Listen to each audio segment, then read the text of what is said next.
सबसे बड़ी बात तो है डिजिटल बजट तो है, साथ ही साथ मेक इन इंडिया के प्रोडक्ट से डिजिटल है। वर्ष 2021 का बजट असाधारण परिस्थितियों के बीच पेश किया गया। इसमें यथार्थ का एहसास भी था और विकास का विश्वास भी था।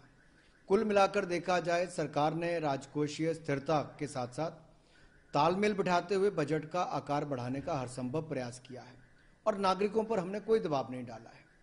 कुल मिलाकर देखा जाए, आज के बजट में आत्मनिर्भरता का विजन भी है और हर वर्ग का समावेश भी है। हमारी सरकार ने हमेशा बजट को पारदर्शी रखने का प्रयास किया है और जो एक्सटर्नल कमर्शियल बोरिंग की बात करते थे, एक्सटर्नल बोरिंग की बात करते थे हम लोग, वो भी हमने उसको बड़ा स्पष्ट रखा है कि किस तरह से सरकार ने जो फूड सब्सिडी भी है वो भी अपने बजट पर ली है, ना कि बल्कि जो नेशनल स्मॉल सेविंग फंड के माध्यम से, जैसे पहले एफसीआई को फंड किया जाता था, वैसे नहीं किया है। बहुत पारदर्शिता लाने का काम किया और साथ ही साथ हमने इस बजट में एमएसएमई में और इंफ्रास्ट्रक्चर पर भी विशेष रूप से ध्यान दिया है। हेल्थ सेक्टर पर भी हम बहुत ज़्यादा पैसा खर्च करने वाले हैं, जो लगभग 137% है।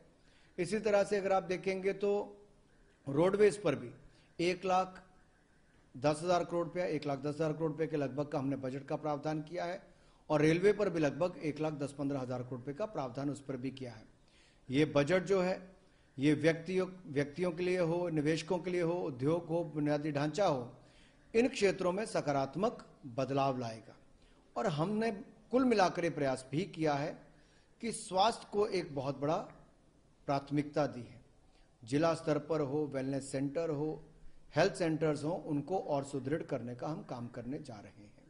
इसीलिए 137% की उसमें वृद्धि भी हेल्थ बजट में की है। और वैक्सीन के लिए 35,000 करोड़ रुपए का अलग से प्रावधान किया गया और माननीय वित्त मंत्री जी ने यह भी कहा है कि अगर और भी आवश्यकता पड़ेगी हम और भी इसमें प्रावधान करेंगे। सर, लेकिन अपोजिशन ये कह रहा है कि इस तरह के बजट से आप 5 ट्रिलियन इकोनॉमी को तो भूल जाए, वही बेहतर होगा।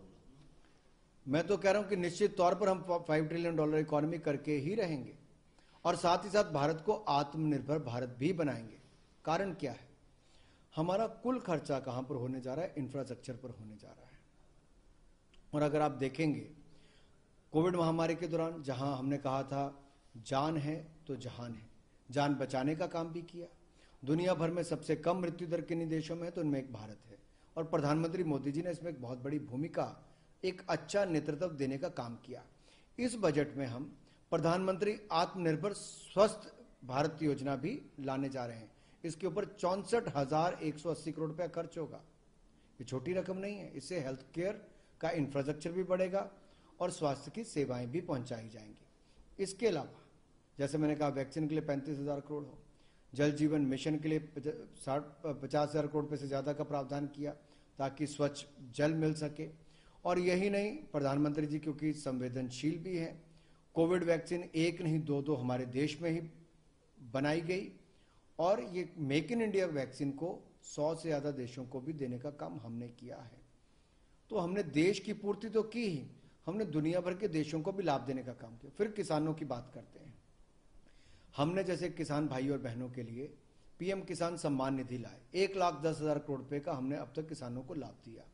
इसके अलावा 16.5 लाख करोड़ रुपया इस साल हमने प्रावधान किया है किसानों को पैसा मिल सके, ऋण मिल सके।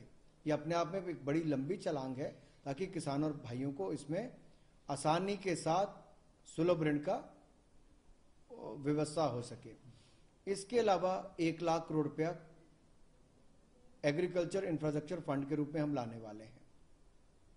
अब इससे क्या होगा? किसानों के लिए ऐसा आधारभूत ढांचा मिलेगा, स्टोरेज, कोल्ड स्टोरेज, रेल और बाकी सब रेफ्रिजरेटेड रेल, इन तरह की सुविधाएं मिलेंगी। 1,000 से ज्यादा हमारी जो मंडियां हैं ई नैम के माध्यम से उनको जोड़ने वाले हैं हम लोग। इससे एपीएमसी को भी सुदृढ़ीकरण होगा।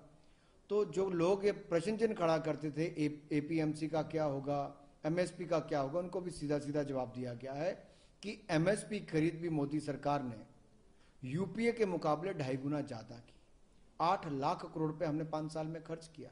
इसके अलावा प्रधानमंत्री फसल बीमा योजना में हम लोगों ने लगभग 70,000 करोड़ रुपए का मुआवजा किसानों को मिला है।